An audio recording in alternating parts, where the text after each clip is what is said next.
Chapter 1. Threads of Death in the Yarn Shop. Miss Jane Marple was arranging a small vase of violets on her breakfast table when she heard the unmistakable sound of the garden gate opening with unusual haste. Glancing through the lace curtains, she observed her friend Mrs. Dolly Bantry hurrying up the garden path with an expression that immediately told Miss Marple that something out of the ordinary had occurred. "Jane?" exclaimed Mrs. Bantry as she burst into the cottage, not waiting for Miss Marple's elderly maid to answer the door. "The most dreadful thing has happened. Poor Mrs. Blackett has been found dead in her shop. Is a unravels." Miss Marple's faded blue eyes widened slightly, but she maintained her composure as she guided her agitated friend to a chair. "Dear me," she murmured. "How very distressing. Do sit down, Dolly, and tell me what has happened. Is a lady? It was young Timothy Wells who found her.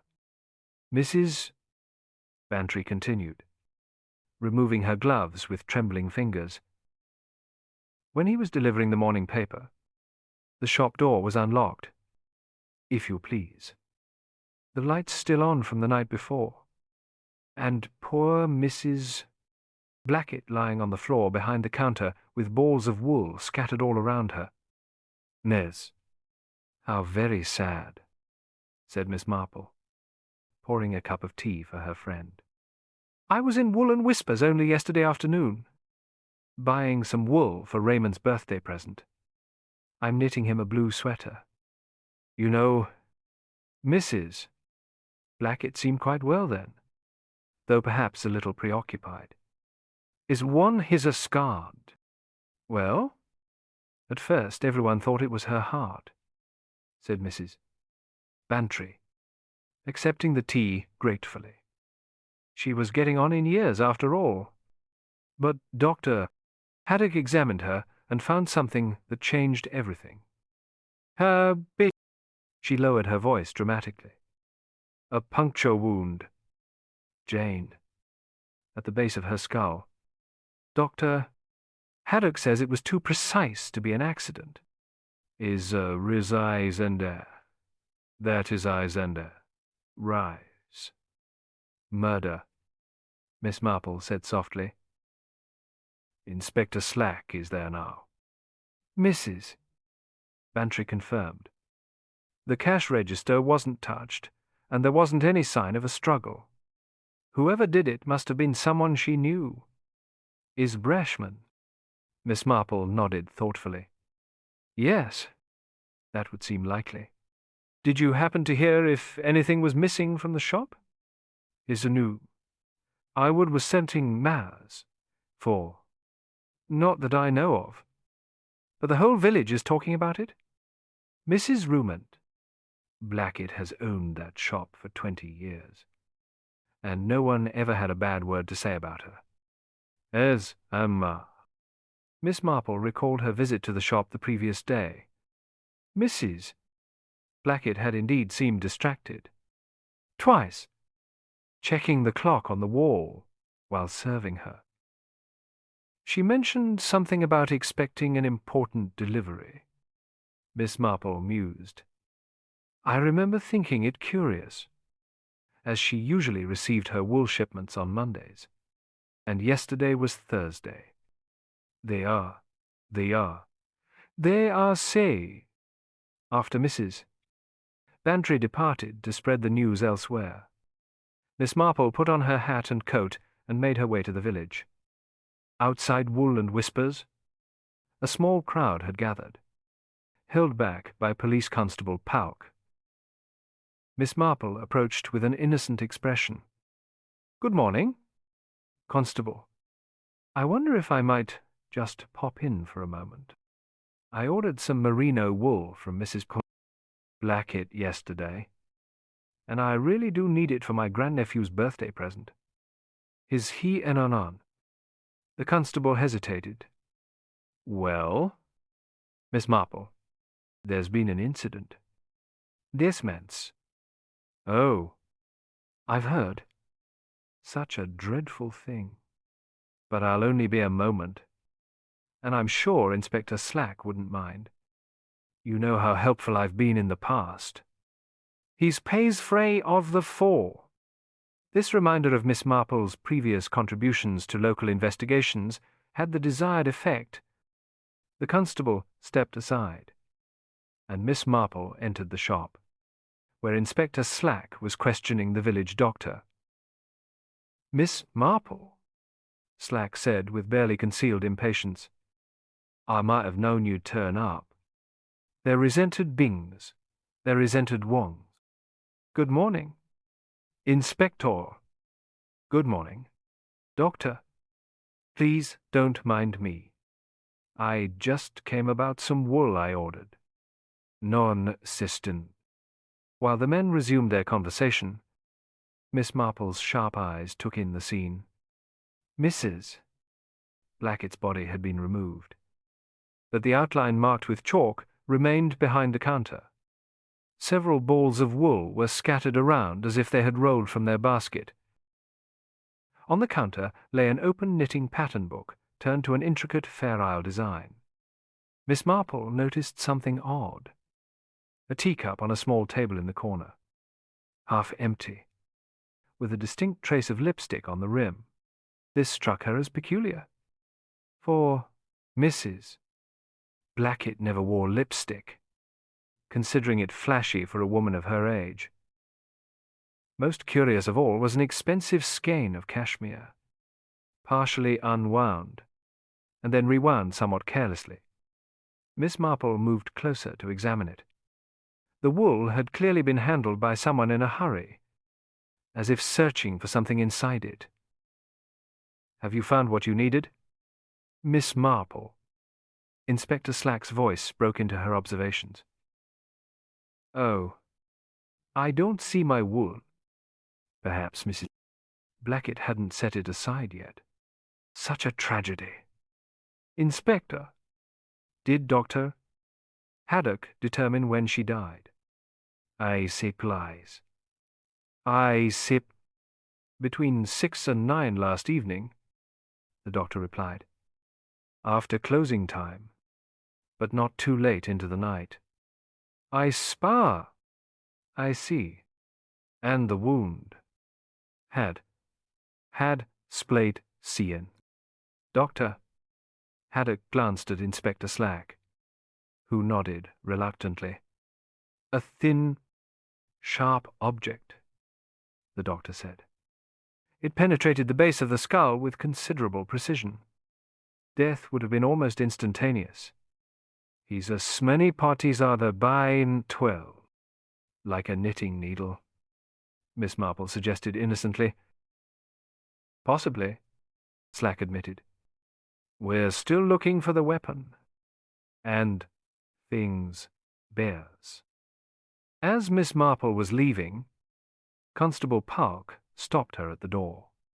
"By the way, Miss Marple, I thought you might be interested to know that the shop won't be closed for long. Mrs. Blackett's niece is coming from London tomorrow to take over. Is my spear size?" "Her niece." Miss Marple's eyebrows rose slightly. "How interesting. I don't recall Mrs. Blackett ever mentioning any family.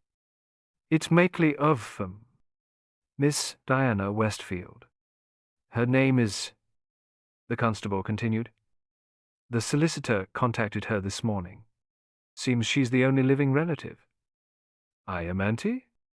"Indeed," Miss Marple said thoughtfully. "Well, that is a surprise. Is no near." As she walked home, Miss Marple considered this curious development. In all the years she had known Mrs. Blackett through countless conversations over balls of wool and knitting patterns, the shopkeeper had never once mentioned having a niece in London. And yet, less than 24 hours after her death, this unknown relative was preparing to step into her shoes. It reminded Miss Marple of something her late nephew had once said about murder investigations. that one must always look closely at unexpected beneficiaries. She wondered what kind of woman this Diana Westfield might be, and what she might know about a puncture wound, a lipstick-stained teacup, and a ball of cashmere wool that someone had searched with such obvious urgency. Miss Marple decided she would need to buy more wool very soon. After all, one could never have too much wool for winter knitting projects, especially when a mystery was unravelling alongside one's stitches. Chapter 2. The Heiress Behind the Counter. Miss Diana Westfield arrived in Mary Mead on the afternoon train from London. Several curious villagers happened to be present at the station when she alighted, though none would have admitted they had timed their errands specifically for this purpose. The new arrival did not disappoint those seeking gossip fodder. She cut a striking figure as she stepped onto the platform, tall and slender, dressed in a fashionable charcoal suit that spoke of London tailoring and considerable expense. Her dark hair was arranged in a sleek bob, and large sunglasses shielded her eyes despite the overcast day. A porter struggled behind her with two substantial leather suitcases. "That doesn't look like a woman who's come to run a knitting shop," whispered Mrs. Price, the doctor's wife, to Miss Weatherby. "More like someone from those fashion magazines. There's nova." Miss Marple, who had ostensibly come to post a letter, observed the newcomer with interest. There was indeed something incongruous about Diana Westfield's appearance in the small village setting, like finding an orchid in a garden of daisies. But it wasn't merely her stylish appearance that caught Miss Marple's attention. It was the brisk, businesslike manner with which she surveyed her surroundings, showing neither the uncertainty of a stranger nor the sentimentality of one returning to family connections. By the following morning, Diana had taken up residence in the small flat above Wool and Whispers, and reopened the shop for business. Miss Marple, armed with the legitimate excuse of needing pearl buttons for a cardigan, was among the first customers. The interior of the shop had already undergone subtle changes. The displays were more orderly, the lighting brighter, and a small sign near the register announced, "New stock arriving soon. Modern patterns and luxury fibres."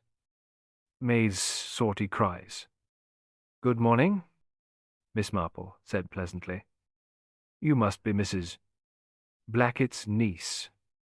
What a sad occasion for your first visit to our village." "There's one?" Diana looked up from the ledger she was examining. "Yes, quite sad. Though I'm afraid Aunt Margaret and I weren't particularly close." The scenery. Miss Marple noted the use of Mrs. Cufford, Blackett's first name, something few in the village ever employed, and the absence of any real sorrow in the younger woman's tone. "I'm Miss Marple. I was a regular customer of your aunt's. Such a shocking tragedy. The sign—" "Yes. The police have been quite thorough in their questions," Diana replied, closing the ledger with a snap. "Pearl buttons? Was it? I'm afraid I'm still learning where everything is kept. Over there, I believe. Third drawer from the window. They Who's to varmin he were?" Miss Marple pointed. "Your aunt was very methodical about her organization. That was Scott." As Diana moved to retrieve the buttons, Miss Marple added conversationally, "I wasn't aware that Mrs. Blackett had any family. She never mentioned a niece in all the years I knew her." "Esley Mentonin?" Diana's hand paused momentarily. "We weren't in regular contact. My mother, her sister, had a falling out with her years ago. Family disagreements. You know how they can be." "It is Ned." "Indeed," murmured Miss Marple. though she had noticed Diana check her wristwatch for the third time since she'd entered the shop. "And will you be staying in St. Mead permanently? It must be quite a change from London." "Whose day? For the foreseeable future," Diana replied vaguely. "I need to sort out the business affairs before making any long-term decisions. I don't know much about knitting myself, but I can certainly manage a shop. That makers. The business was doing quite well, I believe. Your aunt mentioned recently that she had acquired some valuable vintage patterns. Quite a coup for a small village shop. He's head of the prestigious." At this, Diana's expression sharpened with interest. "Did she mention any details about these patterns?" Only that they were from the 1922nd, I believe, and highly sought after by collectors. And to list. How fascinating," Diana said, though her tone suggested more than casual interest. "I haven't come across anything like that in the inventory yet. Perhaps she kept special items elsewhere." Isaac's. Throughout the conversation, Miss Marple couldn't help but notice how Diana's gaze repeatedly drifted to the corner of the shop. Where her aunt's small office was located a tiny room with a desk and filing cabinet separated from the main shop by a beaded curtain. "Well, I mustn't keep you," Miss Marple said, paying for her buttons. "You must have so much to organize. If there's anything you need to know about the village, please don't hesitate to ask." "He was today." "That's very kind," Diana replied, already turning her attention back to the ledger. As Miss Marple left the shop, she encountered Inspector Slack on the pavement outside. "Ah, Miss Marple," he said with his customary lack of enthusiasm. "Been introducing yourself to the new shopkeeper." "I see. Is Maynard dear?" "Such a tragedy for her to inherit in these circumstances," Miss Marple replied. "Have you made any progress with your investigation?" "Inspector." "There's Horde. See ends." "We're pursuing several lines of inquiry," he answered stiffly, which Miss Marple correctly interpreted to mean they had made little headway. "I've been interviewing the shop's regular customers. Seems Mrs. Blackett was quite excited about some old knitting patterns she'd acquired recently. They're of Goza." "Yes?" "She mentioned them to me as well.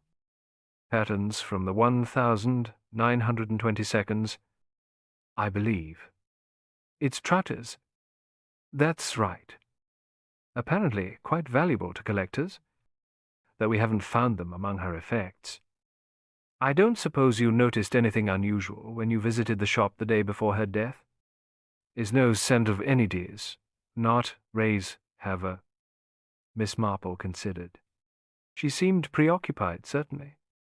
She mentioned expecting an important delivery, and she checked the time twice while serving me, which wasn't like her at all. Then A.G. Inspector Slack made a note in his pocketbook. "We'll look into it. Good day, Miss Marple."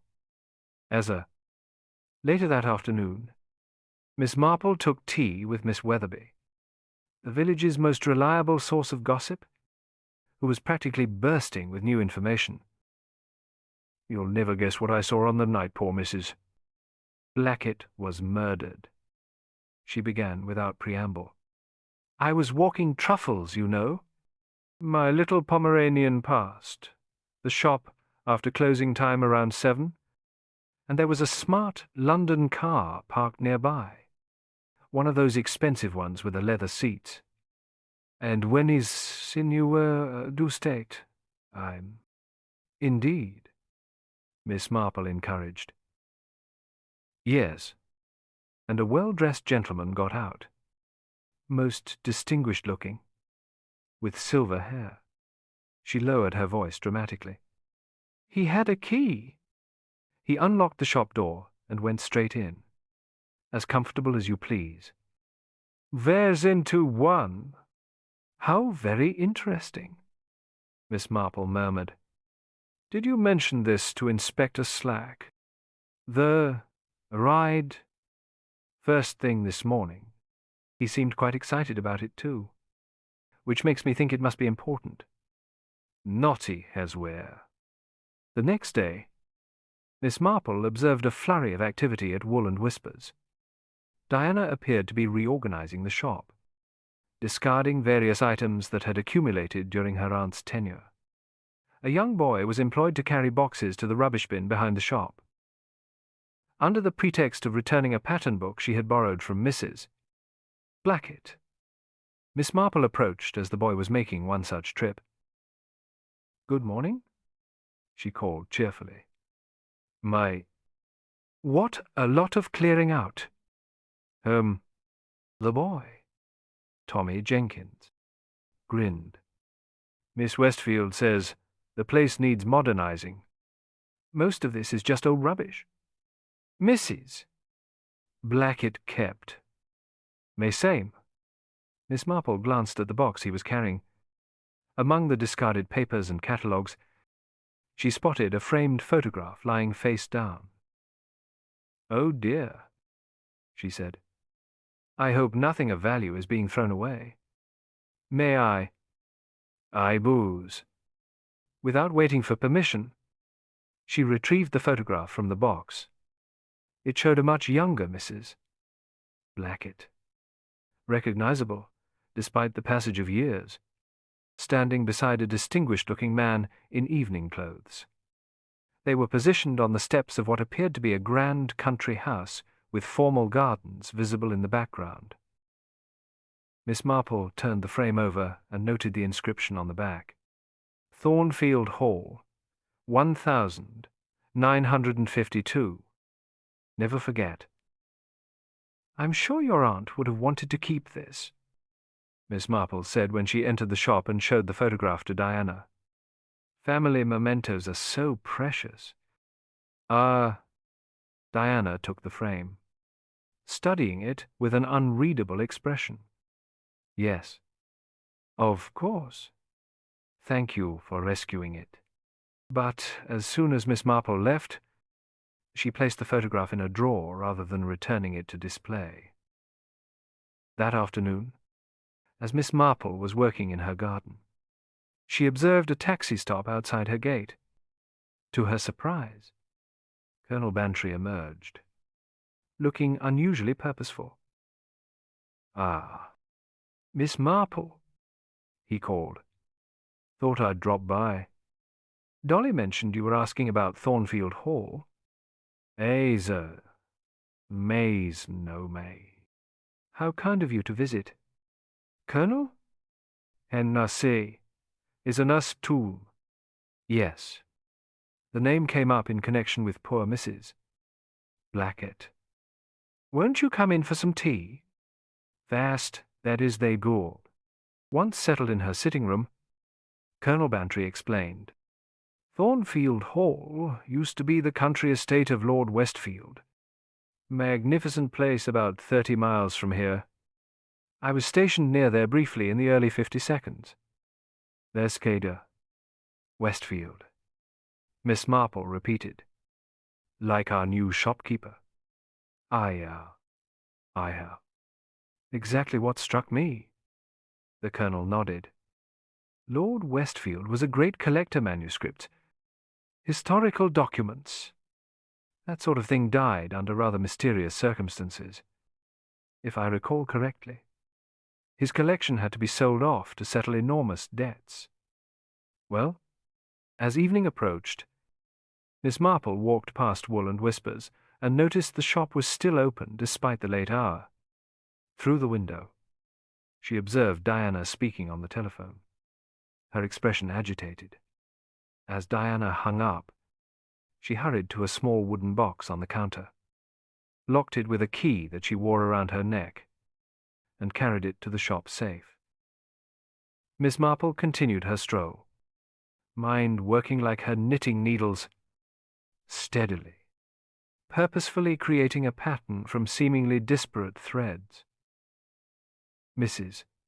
Blackett, whose real name might not have been Blackett at all, had worked at Thornfield Hall. Diana Westfield shared a surname with the hall's former owner. A mysterious gentleman with a key had visited the shop on the night of the murder, and something of value, perhaps vintage knitting patterns. Perhaps something else entirely remained unaccounted for. Like a complex knitting pattern where one dropped stitch could ruin the entire design, Miss Marple knew that every detail mattered, and the most crucial detail of all might be the true identity of Mrs. Blackett, who had lived quietly among them for 20 years, keeping secrets that someone had finally decided were worth killing for. Chapter 3. Whispers among the customers. Miss Marple had noticed during her long life in St. Tenfer. Mary Mead, that murder had a curious effect on small businesses. Far from driving customers away, it often attracted them. Individuals drawn by morbid curiosity, who would purchase some small item as justification for their visit. Wool and Whispers was experiencing just such a phenomenon, with a steady stream of unfamiliar faces appearing alongside the regular clientele. Most of these newcomers were easily categorized by Miss Marple's experienced eye, the type of people who slowed their cars when passing accident scenes, but two visitors in particular caught her attention as she sat quietly in the corner of the shop, ostensibly sorting through a basket of embroidery silks. The first was a distinguished silver-haired gentleman who entered with an air of academic authority. Tall and lean, with gold-rimmed spectacles and a tweed jacket with leather patches at the elbows. He moved with deliberate grace. Miss Marple recognized him immediately as the man Miss Weatherby had described seeing on the night of the murder. "Good morning," he said to Diana Westfield. "I'm Professor Hargreaves. I understand you've taken over from Mrs. Blackett. Is this into?" Diana's reaction was subtle but unmistakable to Miss Marple's observant eye, a momentary tensing of the shoulders before she composed her features into a pleasant smile. "Yes. I'm her niece. How can I help you?" "Nein. Hoshend. My wife is interested in traditional knitting patterns," the professor explained. Mrs. Blackett was particularly knowledgeable about vintage designs. I was hoping some of that expertise might have been passed along to you. Is my Deber is? I'm afraid not, Diana replied. My aunt and I weren't close. Is there a specific pattern you're looking for? As their conversation continued, Miss Marple noted how the professor's gaze, like Diana's own the day before, kept drifting toward the office at the back of the shop. She also observed how he carefully studied the shop's layout, taking in details that would surely be irrelevant to someone interested merely in knitting patterns. The second visitor arrived shortly after Professor Hargreaves departed. She was a middle-aged woman with mousy brown hair and nervous mannerisms, constantly adjusting her handbag strap or touching the collar of her blouse. Like the professor, she seemed more interested in the shop itself than its merchandise. Just browsing, she murmured when Diana approached. I've heard such nice things about this little shop. I think Miss Marple, who had now spent nearly an hour reorganizing the same basket of silks, decided it was time for a more direct approach. Rising from her corner, she deliberately dropped her ball of yarn, which rolled across the floor and came to rest at Professor Hargreaves's feet. Oh, how clumsy of me, Miss Marple exclaimed. Signor Forozes cried, Thank you so much. Professor, I've roomy. Sumene in faces new hiv. I've roomy. He looked startled at being addressed by name, but quickly recovered. Not at all. Madam? Miss Marple, she introduced herself. I couldn't help overhearing your interest in vintage patterns. I've lived in Saint-T Mary Mead all my life, and knew Mrs. Nutter. Blackett quite well. She was particularly proud of a collection she acquired recently.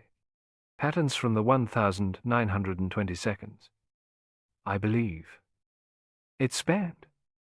Indeed, the professor said, his interest visibly sharpening. Did she happen to mention their provenance? Belles on's word. Behab. Behab. I'm not sure what you mean, Miss Marple said with deliberate vagueness. Their origin, their history, where they came from, who created them. There's his man's hams, the lows two mated way fretty. Oh, I see. No, she didn't mention that. But she did say they were quite valuable. By the way, I rescued a photograph that was being discarded yesterday. A picture of Mrs. Blackett at a place called Thornfield Hall. I believe the date was 1952. The name means nothing to me, but perhaps it's significant to you. He swore. The effect of her words was immediate and dramatic. The professor's complexion paled slightly, and his hand tightened on his walking stick. Thornfield Hall, he repeated, his voice carefully controlled. How interesting. And this photograph, you have it? And I'm alls has many? Oh, no. I gave it to Miss Westfield. I assumed she would want a keepsake of her aunt. They're ours. They're load of had. The professor glanced toward Diana, who was now assisting the nervous woman with a selection of yarns. Yes, of course. If you'll excuse me. Miss Marple. Hold yourself. After he left, Miss Marple decided to call on Colonel Bantry again. His military connections often provided information that wouldn't be available through village channels. Thornfield Hall. My filth? Yes? The colonel confirmed when she inquired further. I did a bit more digging after we spoke. Lord Westfield was rather a mysterious character, collected rare manuscripts and historical documents. Valuable stuff, apparently. When he died, there were rumors that some of the most valuable pieces went missing before the estate was settled. Died under mysterious circumstances. You said? They're seizing a heart attack officially. But there was talk of foul play. Nothing proven. Mind you. And his family daughter married a diplomat. Died young. Left 2 daughters of her own. I believe. 2. That would make them Lord Westfield's granddaughters. Would their name be Westfield? I see there. As of to say's a very forfeiting from the pound. Possibly. If that was the family name, the title would have passed to a male heir. Of course. Is this Shorming? Miss Marple was silent for a moment, her fingers absently mimicking knitting movements. Colonel, would you happen to know if Mrs. Blackett, our Mrs. Blackett, ever worked at Thornfield Hall? As no, can't say for certain, but I could find out. Why, do you ask? Nezzard. Just a theory forming. One other thing, Inspector Slack mentioned that the police discovered Mrs. Blackett's real name was Margaret Simmons. Does that name mean anything to you? This is can't ever is Preston. The colonel's bushy eyebrows lifted. Can't say it does, but I'll ask around discreetly. To asked. I enter. That afternoon, Miss Marple visited Wool and Whispers again, this time to purchase buttons for a cardigan she was knitting. Diana seemed distracted, twice checking her wristwatch during their brief transaction. As Miss Marple was about to leave, Professor Hargreaves entered, accompanied by another man. Younger, with the brisk, appraising manner of someone accustomed to valuing objects. Miss Westfield, the professor said. Allow me to introduce Mr. Cartwright. He's an expert in historical documents. This came to Blaze. Diana nodded coolly. How do you do? Are you interested in knitting as well? Mr. Cartwright. His tenet has. Never, not personally, he replied with a thin smile. But I'm fascinated by the history of crafts, particularly when they intersect with other historical artifacts. A.D. N.B. Sear. Miss Marple, pretending to examine a display of crochet hooks near the door, listened attentively. Perhaps we could continue our discussion in your office, Professor Hargreaves suggested. Diana hesitated, then nodded. Very well. Miss Marple, will there be anything else? Numerous? Oh. No. Thank you. I have everything I need. His people want. As she lingered by the crochet hooks, Miss Marple could hear fragments of their conversation through the beaded curtain that separated the office from the main shop. Authentication would require. The auction house will require provenance. Considerable value, if you can establish. The bell above the shop door tinkled, and the nervous woman from earlier entered once more. She started visibly upon seeing Miss Marple.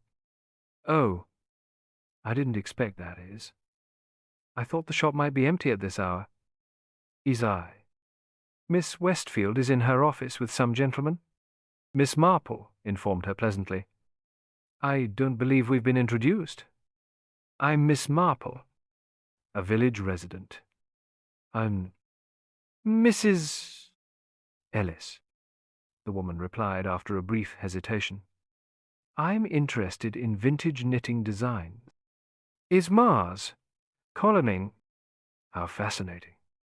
So is Professor Hargreaves, who's speaking with Miss Westfield now. Are you acquainted with him? This so, my dear. Mrs. Ellis's hand fluttered to her collar. No, I don't believe so. Such a distinguished gentleman. There's coming. He mentioned his wife collects traditional patterns. I dares. Did he? Mrs. is I.S. Ellis glanced toward the office, her expression anxious. Well, I'll come back another time. Good day. Miss Marple. Head. Smities. I. As Mrs. Ellis hurried from the shop. Miss Marple decided to follow a hunch. The woman had taken a room at the Blue Boar, the village's only inn, claiming she had information about vintage patterns that might interest Mrs. Ellis. Miss Marple persuaded the landlord to direct her to the correct room. Mrs. Ellis. It's Miss Marple. I have some information that might interest you. They yes too, we dare. The door opened cautiously. Miss Marple, what information? About the patents, Mrs. Blackett acquired. N.C. May I come in? And it's good of Musto. Reluctantly. Mrs. Ellis stepped aside. The room was modest but comfortable, with a small writing desk by the window. As Mrs. Ellis moved to clear some papers from a chair, Miss Marple noticed her hastily covering what appeared to be a catalogue from Sotheby's auction house. I was just doing some research. Mrs. Ellis explained, following Miss Marple's gaze, on antique knitting patterns, among other things. And history. My now. Miss Marple seated herself comfortably. Mrs. Ellis. If that is indeed your name, I think we should be frank with each other. You're not here because of knitting patterns, are you? Gay. The woman's nervous demeanor suddenly vanished, replaced by a shrewd, assessing look. What makes you say that? The CSC, mine Cudley. The same reason I suspect your interest in Mrs. Blackett goes beyond her wool selection. Tell me, does the name Thornfield Hall mean anything to you? None. Mrs. Ellis paled slightly. Why do you ask? Oh, sir, may no vie. Because I believe that's where the threads of this mystery lead. Mrs.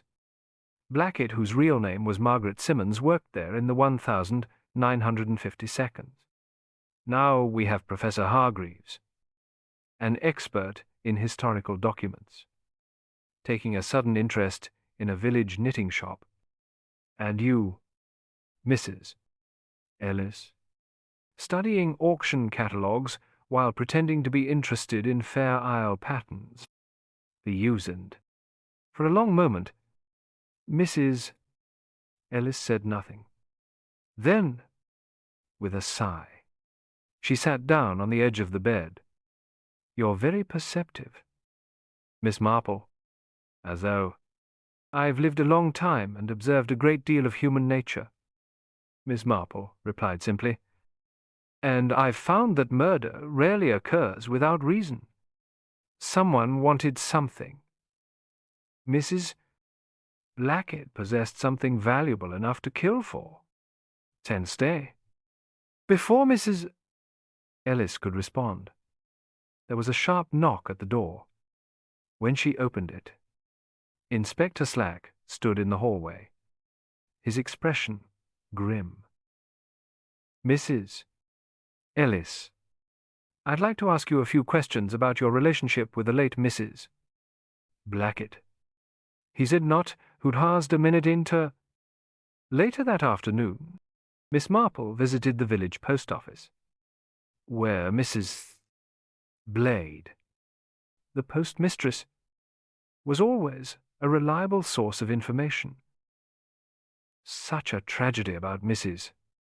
Blackett. Mrs. Blade commented as she weighed Miss Marple's letters. And now the police questioning that Mrs. Ellis at the Blue Boar. Never a dull moment these days. Their news. Indeed not, Miss Marple agreed. By the way, did Mrs. Blackett send any unusual correspondence recently? Before her death. I mean, that's undispleasing. Mrs. Blade's eyes lit up at the invitation to share information. As a matter of fact, she did send a registered letter just last week to the British Museum, of all places, their manuscripts department. I remember because it's not often we get letters going to such important places. They're on Havin House, the manuscripts department. How interesting. The friends undermined over Daisy that evening, as twilight descended on St. Tiny. Mary Mead. Miss Marple sat in her garden, the photograph of Mrs. Blackett at Thornfield Hall in her lap. She had retrieved it from her handbag, having fibbed to Professor Hargreaves about returning it to Diana. Something about the image had nagged at her since she first saw it. Now, in the fading light, she examined it more carefully. Mrs. Blackett, younger but unmistakable, stood beside the distinguished man, their pose suggesting formality rather than intimacy. But it was what the man held in his hand that suddenly caught Miss Marple's attention, a document, partially visible, with what appeared to be a royal seal on its edge. The sound of movement from the street interrupted her thoughts. Glancing up, she saw a shadowy figure approach Wool and Whispers. The shop had closed hours ago, but light still gleamed faintly from the flat above. The figure Diana Westfield looked furtively in both directions before unlocking the shop door and slipping inside. Miss Marple waited, counting minutes on her watch. 20 minutes later, she observed Diana emerging, locking the door behind her and hurrying away toward the village green. Curiosity piqued. Miss Marple took her flashlight and made her way carefully to the back of the shop, where a small window provided a limited view of the interior. Standing on tiptoe and directing her light through a gap in the curtains, she could just make out an area behind the counter. The floorboards had been lifted, revealing a small space beneath piles. Next to the opening lay a metal box, similar to the one Diana had locked in the safe, but not identical. Miss Marple watched as Diana returned, picked up the box with gloved hands, and carefully replaced the floorboards. As she made her way home in the darkness, Miss Marple reflected that knitting and detection had much in common. Both required patience, attention to detail, and an understanding of patterns. And in both, a single misplaced stitch or clue could unravel the entire design. Chapter 4. The Needle of Queens. The following morning dawned with a persistent drizzle that shrouded St. Mary Mead in a grey mist. Miss Marple, seated by her window with her knitting, observed Inspector Slack marching purposefully toward Wool and Whispers, his collar turned up against the rain. Something about his determined stride suggested developments in the case. Miss Marple was not one to let inclement weather deter her when curiosity beckoned. Donning her raincoat and taking her umbrella, she made her way to the village shop, arriving just in time to see the inspector emerging from Wool and Whispers with a small evidence bag in his gloved hand. "Good morning." "Inspector," she called cheerfully. "I do hope you're making progress." "Isn't as evenings, maybe so too. Inspector Slack's expression suggested he was about as pleased to see Miss Marple as he would be to discover moths in his uniform. "Miss Marple. Out early, despite the weather." "I see. That is the Menements. Just some errands." "That looks like an important piece of evidence." "There's and the moment." The inspector glanced at the bag in his hand. "Perhaps. We're continuing our investigation. I don't suppose you've located the murder weapon yet." "For so few not." A flicker of something satisfaction, perhaps, crossed the inspector's usually impassive face. "As a matter of fact, we believe we have. A most unusual implement, a bone-knitting needle. Quite old by the look of it. Found hidden in the alleyway behind the shop. And Tim's, a knitting needle." Miss Marple's eyes widened in genuine surprise. How terrible. And yet, how appropriate, in a macabre sort of way. To, appropriate. Then to his not his. Well, for poor Mrs. Blackett to be killed with the very tool of her trade, like a gardener being struck down with pruning shears, or a carpenter with a chisel. There's a dreadful symmetry to it. Heave. Inspector Slack seemed uncertain whether Miss Marple was being ghoulish or philosophical. "Yes." "Well?" "We'll need to confirm it." "Matches the wound precisely. Dr. Haddock is examining it now." "Is Major." "This we have them. I imagine such a needle would be quite distinctive. Bone needles aren't common these days. Most are steel or plastic." "Is not it? This one is certainly distinctive, ornately carved at the top. Some sort of design." "I note." Miss Marple nodded thoughtfully. "Mrs. Blackett did mention having acquired a set of vintage bone needles recently. She was quite protective of them. Kept them in a special case." In the recentive, a set, you say. How many would that be? In his use, I believe traditional sets contained 5 needles, 4 to hold the stitches, and 1 to knit with. Hesitage. Interesting, the inspector murmured, making a note. We've only found 1 so far. K. After the inspector departed, Miss Marple entered Wool and Whispers. Diana Westfield was behind the counter, her expression tense. Good morning, Miss Westfield. I've come for some darning wool. The inspector seemed quite pleased with himself just now. He claims to have found the murder weapon, Diana replied, her voice carefully controlled. A knitting needle, of all things. One of my aunts, I suppose, is not to make a Zaide. Apparently part of an antique set she acquired recently. How distressing for you. Miss Marple sympathized. Did your aunt mention these needles to you? I understand they were quite valuable. This sees, and comes in her. Diana's hand paused as she reached for the darning wool. No, she didn't. But the police seem to think they're significant. Inspector Slack has been asking about a complete set, but I've only found an empty case in her belongings. I save. Miss Marple recalled Mrs. Blackett mentioning the needles during her last visit to the shop. Historically significant, she had called them, her voice dropping to an almost conspiratorial whisper. Your aunt once told me those needles had a fascinating history, Miss Marple ventured. Something about royal connections, I believe. We've not won it. Diana's eyes narrowed slightly. Did she go into detail? Is cars? No, unfortunately. But she seemed to value them for more than just their practical use. I wonder what happened to the rest of the set. Who?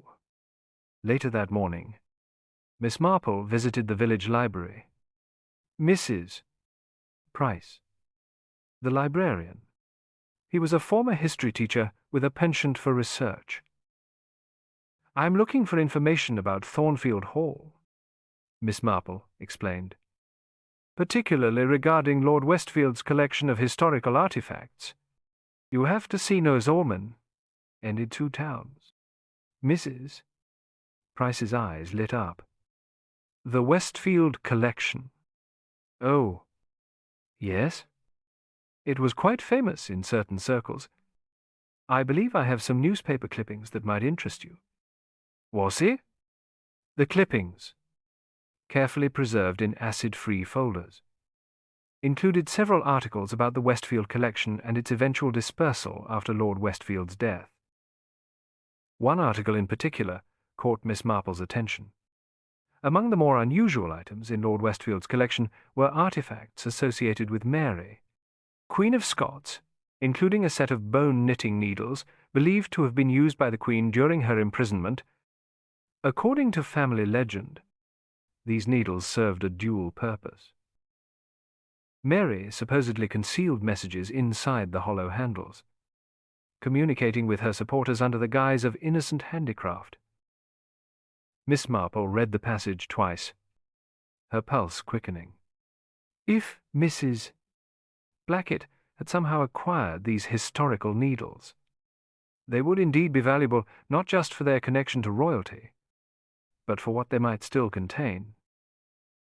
Upon returning to her cottage, Miss Marple found a note from Colonel Bantry waiting for her. Dear Miss M. Inquiries confirm your suspicions. Margaret Simmons was indeed employed at Thornfield Hall from 1948 to 1952 as lady's maid to Lady Westfield. Left suddenly with no forwarding address. Local gossip suggested an improper relationship with Lord W, but nothing confirmed. Will telephone with more details.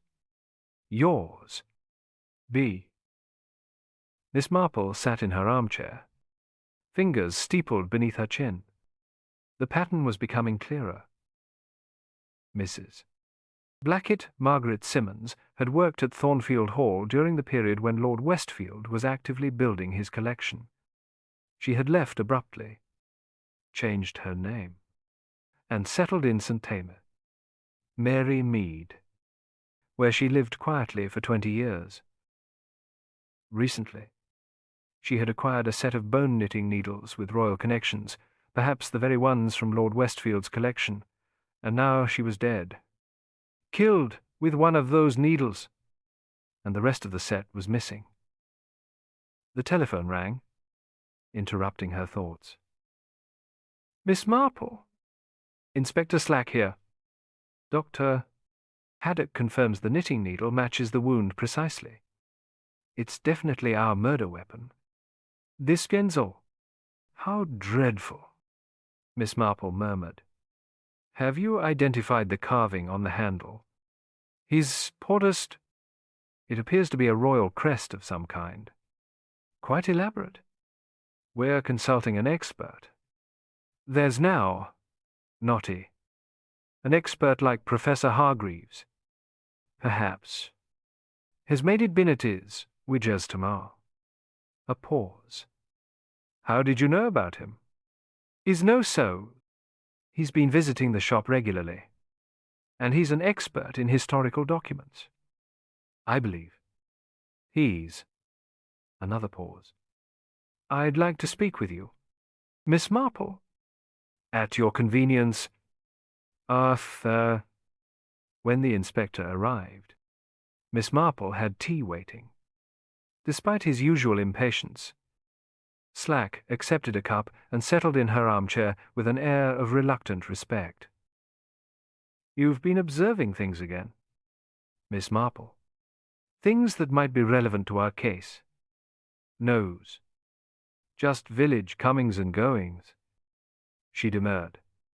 And a few curious coincidences, such as Professor Hargreaves's sudden interest in a village knitting shop, and Mrs.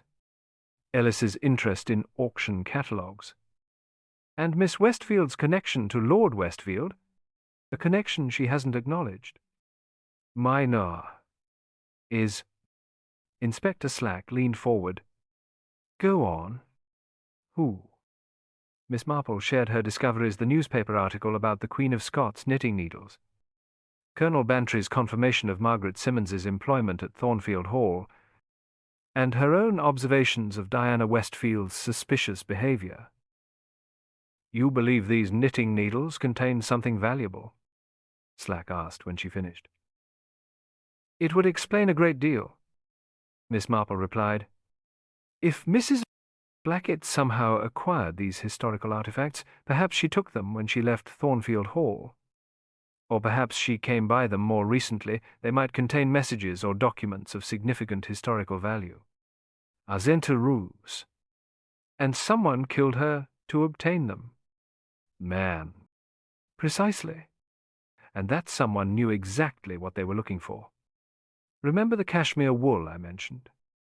It had been partially unwound and rewound, as if someone had been searching inside it. Is not clay to verdures. The inspector's eyes narrowed. You think the murderer was looking for the missing needles? He's lost? Or what they contained, Miss Marple corrected. The needle you found may have been dropped in haste, or discarded once its contents were removed. Is there? Majan like of the Benjamin faces, then the Benjamin faces. Later that afternoon, Miss Marple visited Diana's shop again under the pretense of needing ribbon for a gift. While Diana measured out pale blue silk, Miss Marple mentioned casually, I understand the postmistress was questioned by police today. That's fair. Diana looked up sharply. Was she? About what? He is quite minor. Something about a registered letter, Mrs. Blackett sent shortly before her death to the British Museum. I believe. This is a nov two mate. I my two matey nov attention is a novarov. Diana's hands stilled on the ribbon. Did they say what it contained? Then I fall in a blush. Then I fall in a blush. No, but I imagine it must have been something of historical significance. The manuscripts department. You know, and in Thor is Corge. As Miss Marple was leaving, Professor Hargreaves entered the shop, accompanied by the man he had introduced as Mr. Cartwright. Their expressions were grave. Miss Westfield, the professor began without preamble, we need to discuss the auction. There have been complications. And Bediever. That was a face in very wall. Miss Marple lingered near the door, pretending to examine a display of buttons. What complications? Diana demanded, her voice tense. The provenance issue. Mr. Cartwright replied, without proper documentation, the items can't be authenticated. Their value would be significantly diminished. There's forfers. It was not off to piece. But you said... I said we needed to establish their origin conclusively. Professor Hargreaves interrupted. The family connection is helpful, but not sufficient. Ah. As their conversation continued, in more hushed tones, the shop door opened again to admit Mrs. Ellis. She froze upon seeing the others, her expression cycling rapidly from surprise to weariness. Good afternoon, she said stiffly. I didn't realize you had company. Miss Westfield. That's Mosden's, and it's Clyde One Faith. An awkward silence fell over the shop as Diana, Professor Hargreaves, and Mr. Cartwright all regarded Mrs. Blang Ellis with varying degrees of suspicion and recognition. Perhaps I should come back later, Mrs. Ellis murmured, turning to leave.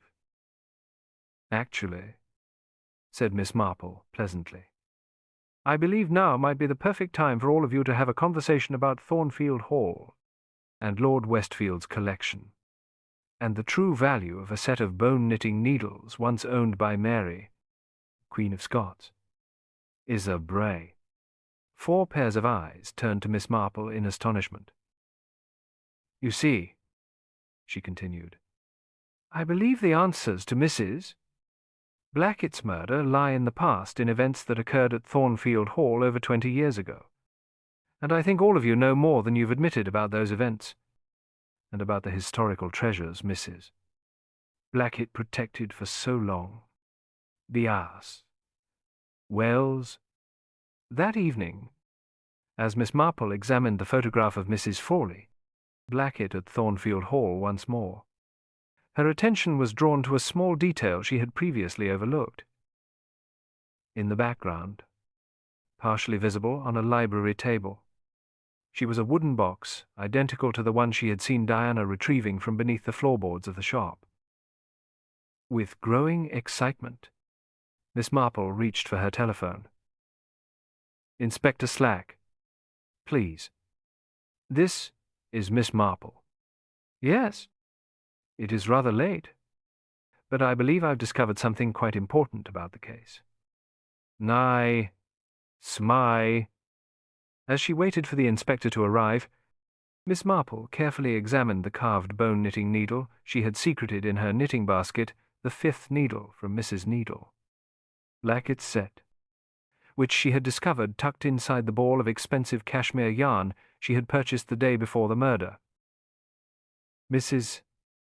Blackett had set it aside for her, insisting that particular ball was the perfect shade for her grandnephew's sweater.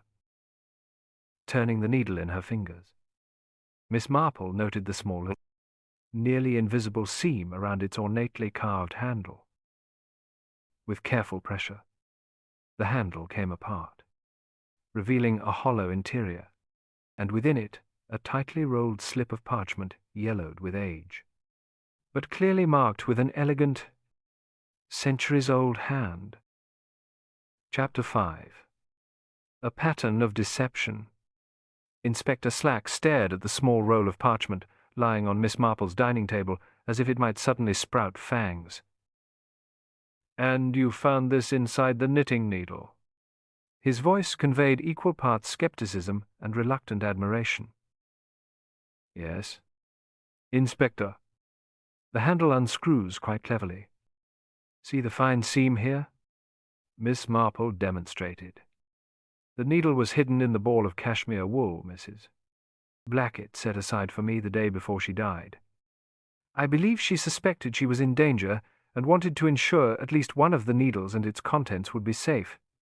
"A zesne." The inspector carefully unrolled the parchment, using tweezers from his pocket.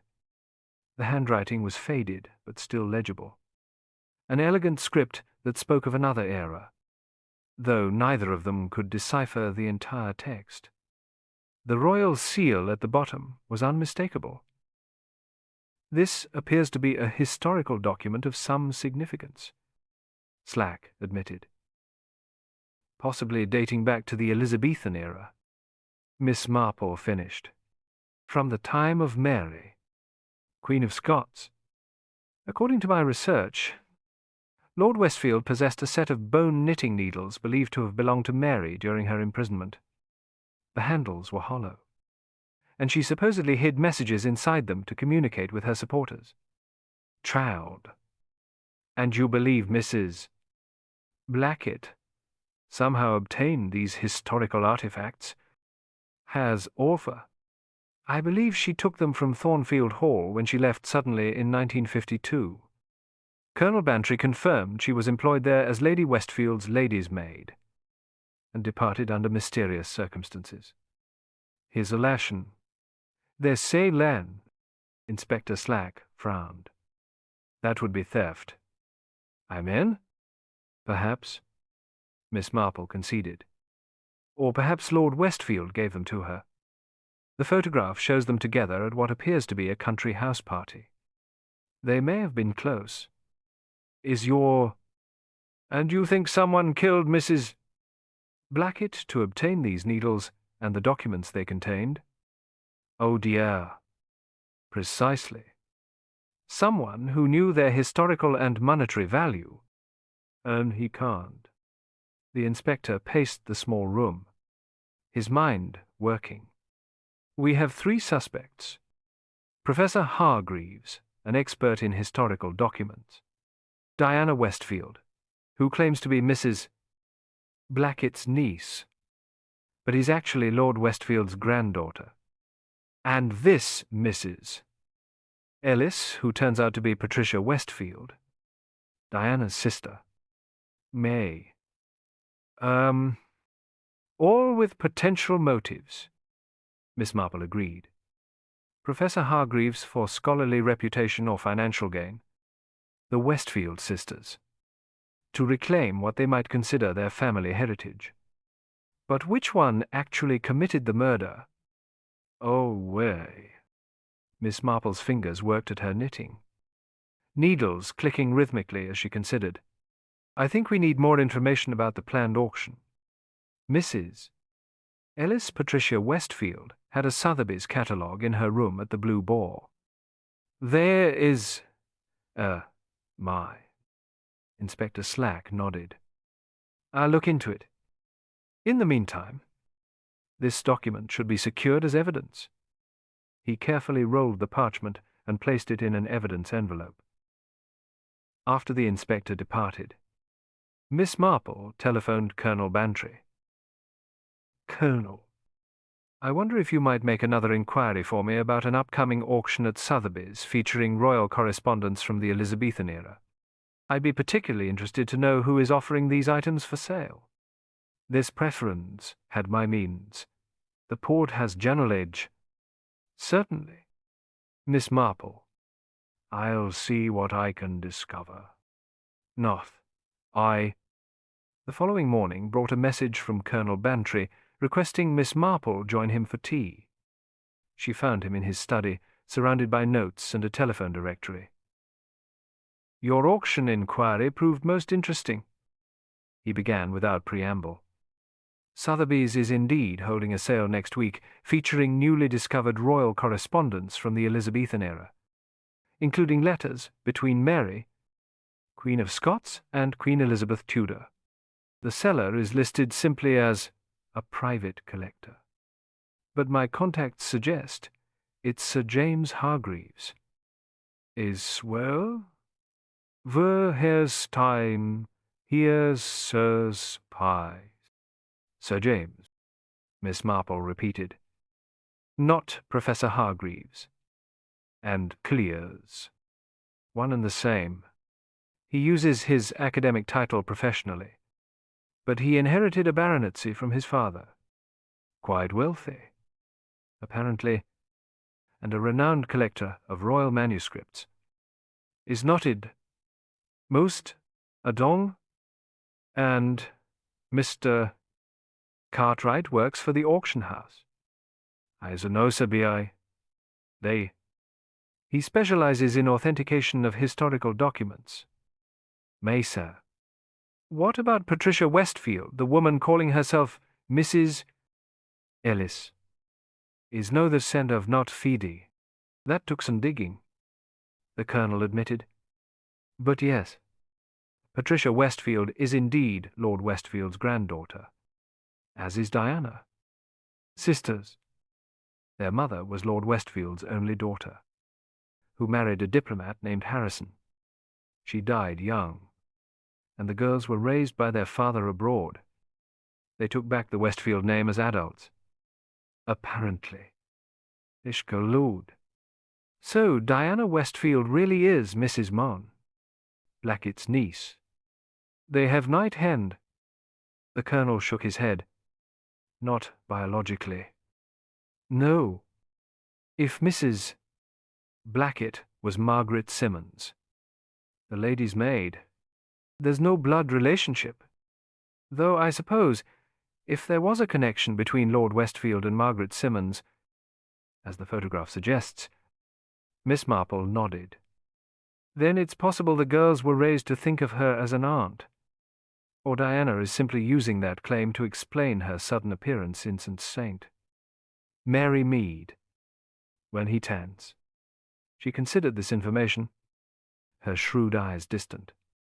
Colonel, I believe I now understand enough to set a trap for our murderer. No.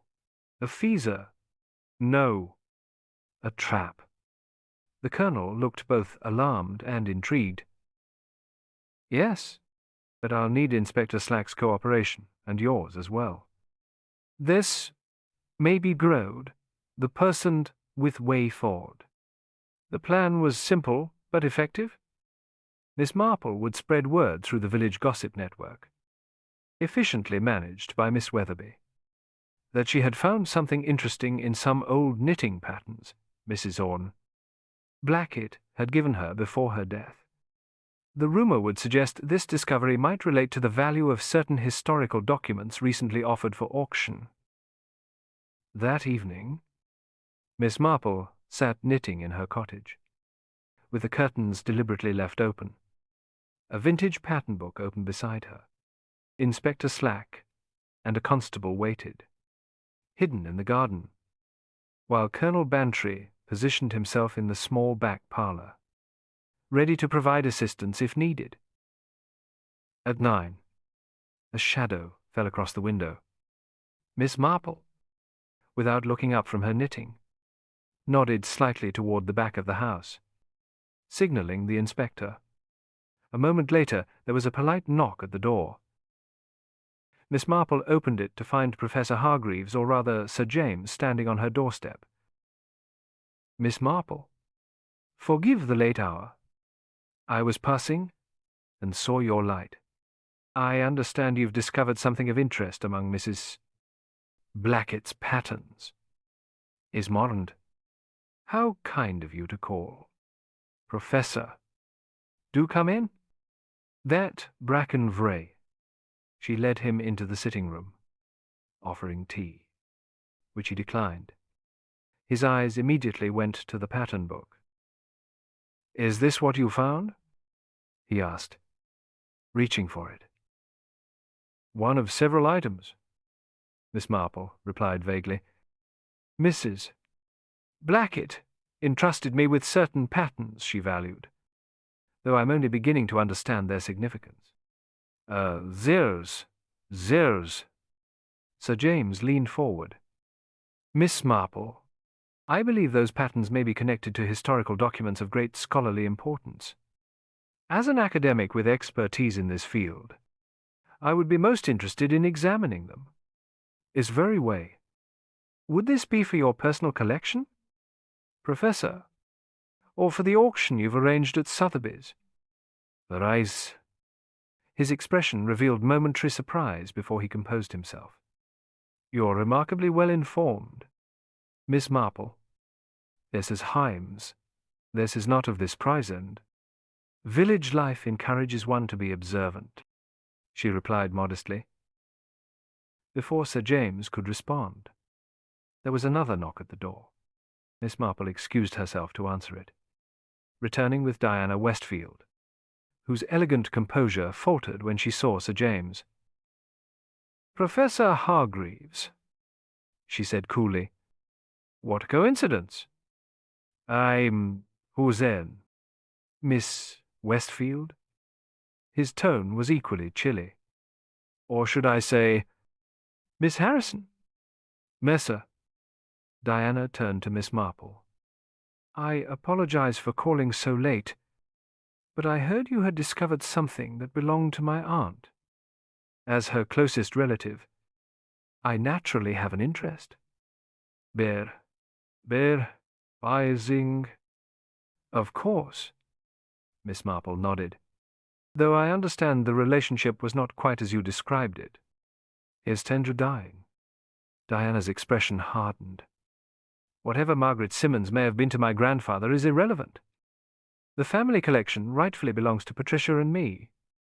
Is not he was Tyers. Possession is 9/10 of the law, Sir James interjected.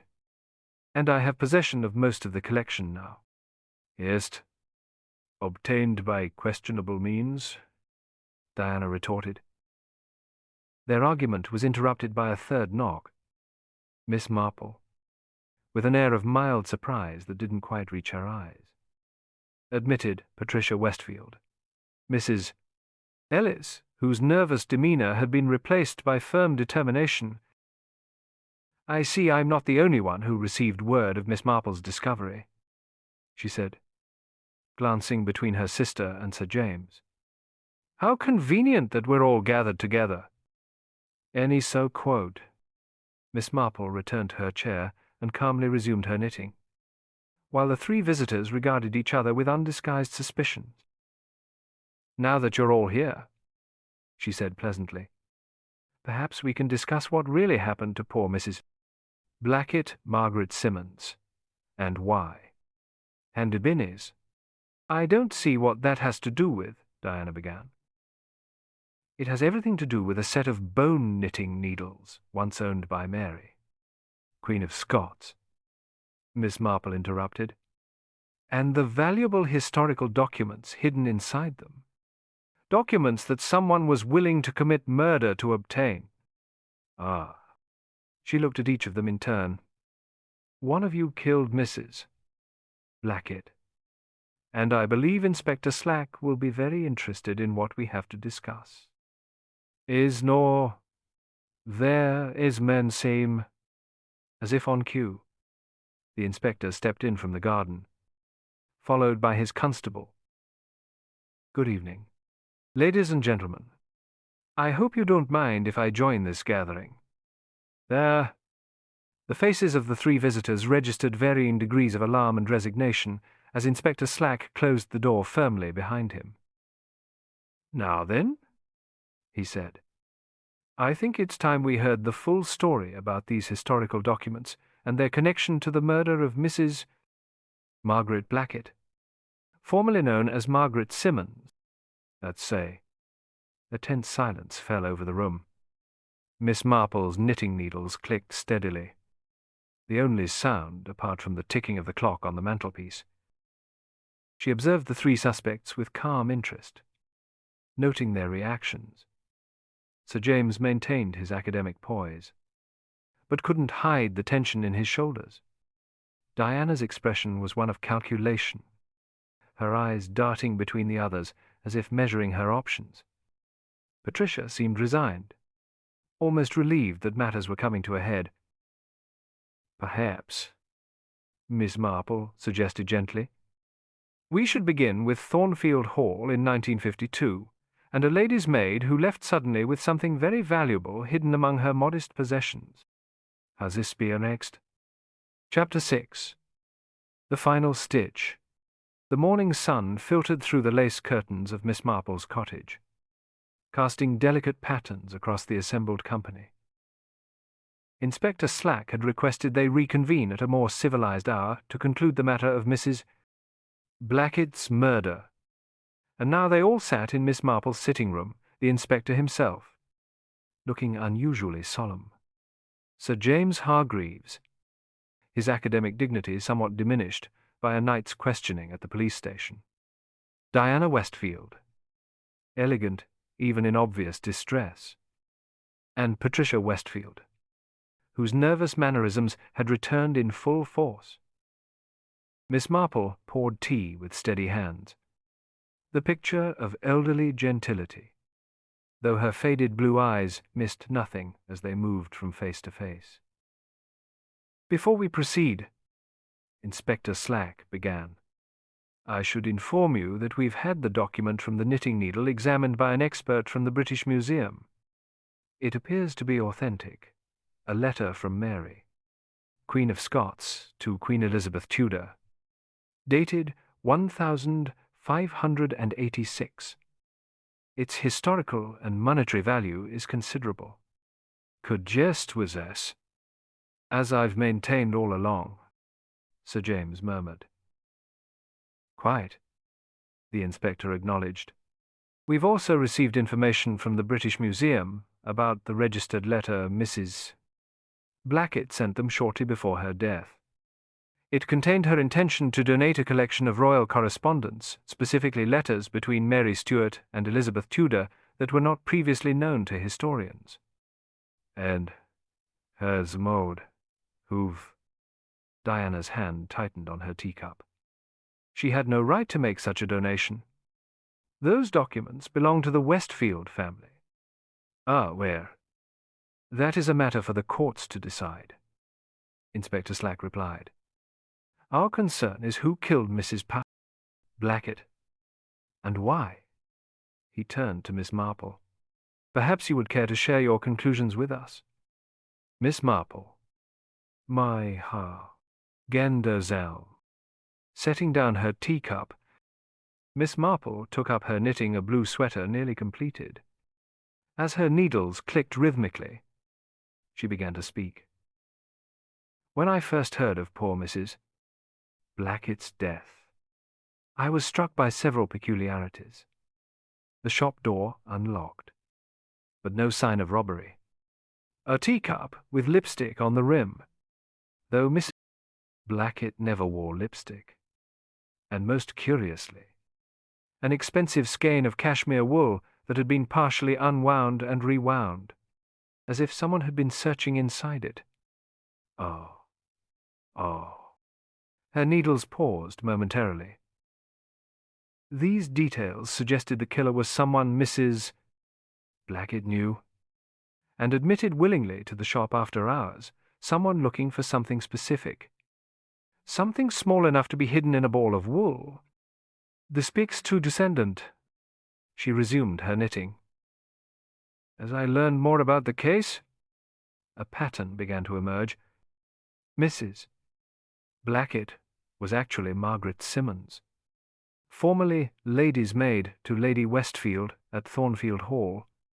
She left suddenly in 1952, around the time Lord Westfield died, and his collection of historical artifacts was supposedly dispersed to pay debts. But the most valuable items in that collection, a series of previously unknown letters between Mary, Queen of Scots, and Queen Elizabeth, weren't sold at all. They were hidden inside a set of bone-knitting needles once owned by Mary herself, which Margaret Simmons took with her when she left Thornfield Hall. "Oh, Rizik?" Stole. You mean? Diana interjected. Perhaps, Miss Marple conceded. Or perhaps Lord Westfield gave them to her for safekeeping. The photograph I found showing them together at Thornfield Hall suggests they may have had a relationship beyond that of employer and servant. Nine many bays. Patricia nodded slowly. There were always rumors. Our mother mentioned once that grandfather had been fond of a certain member of the household staff. We were too young to understand the implication at the time. A St. Clara Bragge. For 20 years, Miss Marple continued. Margaret Simmons lived quietly in St. Five. Mary Mead as Mrs. Blackett, occasionally selling a minor document to support herself while protecting the most valuable letters. Her knitting shop provided the perfect cover for possessing antique knitting implements. Recently, however, she decided the historical significance of the letters outweighed their monetary value. She contacted the British Museum, offering to donate the collection for scholarly study. But first, as a courtesy, she reached out to Lord Westfield's granddaughters, his rightful heirs, is a rating on 40 afters. She wrote to me, Diana admitted. Said she had something that belonged to my grandfather. Something of great value that she wanted to discuss. I assumed it was jewelry, or perhaps a small artwork. I had no idea she possessed historical documents worth a fortune. Das, Rose. Meanwhile, Miss Marple continued, Sir James Hargreaves had been independently researching the missing Westfield collection for years. Somehow, perhaps through academic contacts at the British Museum, he learned of Mrs. Entov Blackett's intention to donate the letters. He approached her with an offer to purchase them instead, but she refused. Hey, Sir James shifted uncomfortably. I merely wished to ensure the documents received proper scholarly attention. My offer was generous. That is a rise of the taming and 20. I'm sure it was, Miss Marple replied mildly. But Mrs. Blackett had already made her decision. The letters would go to the British Museum. Them or ze. Inspector Slack cleared his throat. So, we have 3 suspects, each with motive and opportunity. Sir James wanted the documents for his collection and academic prestige. Miss Diana Westfield believed they belonged to her family by right of inheritance. And Miss Patricia Westfield shared that claim. There, actually, Miss Marple corrected gently. We have only one viable suspect. You see, on the night of the murder, Miss Patricia Westfield was dining with the vicar and his wife, a fact easily verified. And Sir James Hargreaves was giving a lecture at the Royal Historical Society in London until 9 o'clock p.m. Too late to have returned to St. Mary Mead for the time of death established by Dr. Haddock. The ruse, there one rears. All eyes turned to Diana, whose composed expression had begun to crack. The murder wasn't premeditated, Miss Marple said softly. Mrs. Blackett invited Diana to the shop after hours to show her the collection and explain her intention to donate it. In a moment of opportunity, perhaps anger, perhaps greed, Diana grabbed one of the bone needles and struck her aunt at the base of the skull. Is Wearley sent her? Is Niftis Aprost as well? She wasn't my aunt, Diana said, her voice barely audible. No, she wasn't. But she had been close to your grandfather, perhaps loved him in her way, and she had protected these valuable documents for decades, when she might have sold them for her own benefit. This is never buzzant. The one... Diana's composure crumbled entirely. She was going to give them away. Historical documents worth millions, my family's legacy, donated to a museum, without a thought for what that would mean for Patricia and me. Our father spent everything re-establishing our position after grandfather's disgrace. Those letters could have secured our future. They're mine.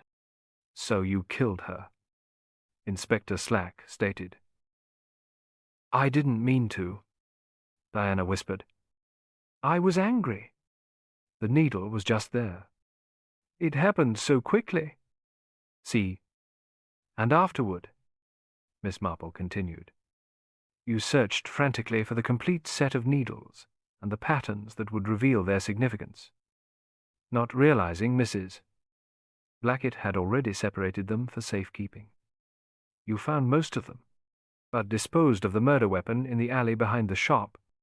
When Inspector Slack began investigating, you claimed to be Mrs. Blackett's niece to explain your presence in the village and your takeover of the shop. Meanwhile, you arranged with Mr. Cartwright to auction the documents through Sotheby's, using Sir James as an unwitting front. He's not a hover. I assumed as spready. Sir James looked startled. Cartwright approached me about consigning newly discovered royal correspondence. He never mentioned their connection to the Westfield collection or Mrs. Blackett is no to fly, and to frain mind into fail. Because Diana had engaged him separately, Patricia realized, turning to her sister. You were going to cut me out entirely, weren't you? Is Strink? Diana didn't answer, but her expression confirmed the accusation. There is one final piece of evidence, Miss Marple said, reaching for her knitting basket. The fifth knitting needle, the one Mrs. Blackett hid in the ball of cashmere yarn she set aside for me the day before she died. Inside was not only a valuable historical document, but also a letter from Mrs. Blackett herself. And who? She handed an envelope to Inspector Slack, who read aloud, To whom it may concern. If this needle has been found and opened, I fear my suspicions were justified. I have been contacted by Diana Westfield, who claims to be interested in her family history, but her questions focus too intently on her grandfather's collection. I believe she suspects I have the missing Stuart letters, and means to acquire them by any means necessary. I have written to the British Museum, offering to donate the complete collection for scholarly study, as Lord Westfield would have wished. If anything happens to me, please ensure this wish is honoured. Margaret Simmons, Mrs. M. Blackett. The room fell silent as the letter's implications settled over them. Finally, Diana spoke, her voice hollow. I never meant to kill her. I just wanted what rightfully belonged to our family. They is bother. That's it, Bailey. Inspector Slack nodded to the constable waiting by the door. Diana Westfield. I am arresting you for the murder of Margaret Blackett, also known as Margaret Simmons. You do not have to say anything, but it may harm your defense if you do not mention when questioned something which you later rely on in court.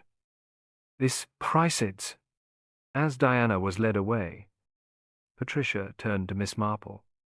You knew all along, didn't you?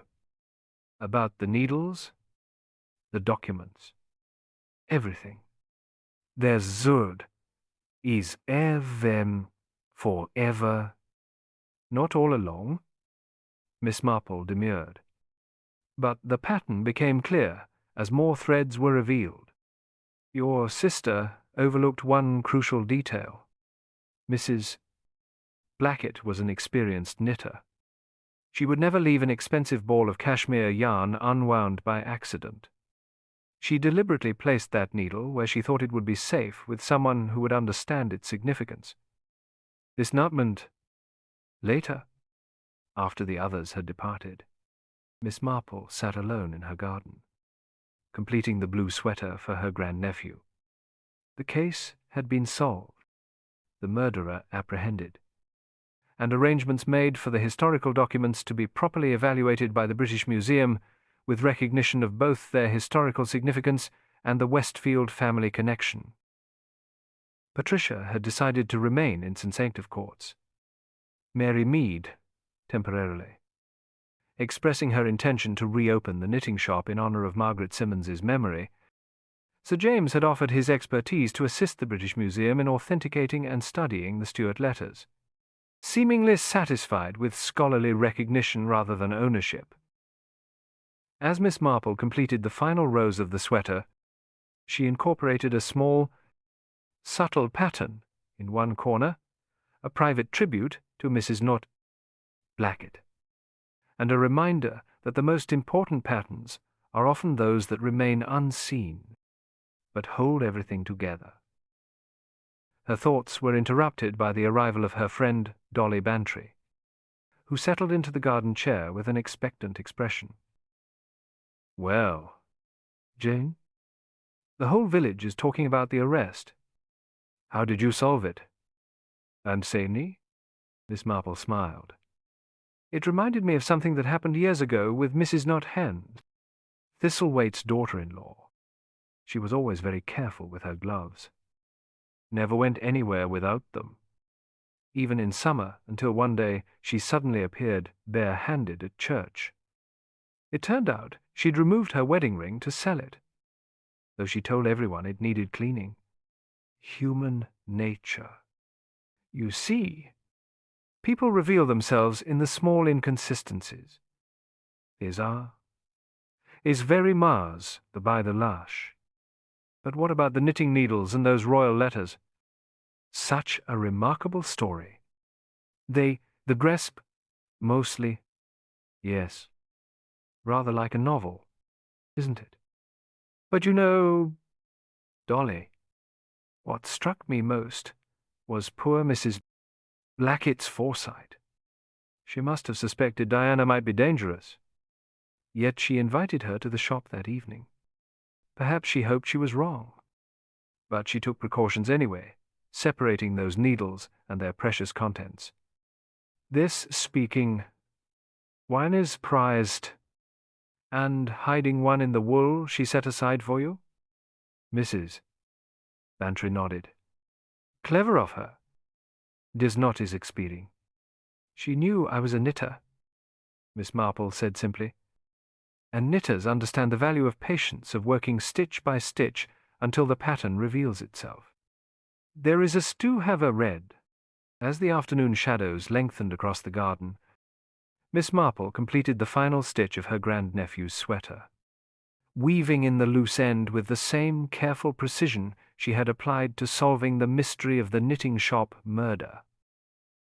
Both activities required attention to detail, an understanding of patterns, and the wisdom to recognize when a single misplaced stitch could unravel everything. In Sainte Mary Mead. Life would soon return to its peaceful rhythm. Wool and Whispers would reopen under new management. The village gossips would find fresh subjects for their speculation, and Miss Marple would continue her quiet observation of human nature, in all its complex and sometimes deadly patterns.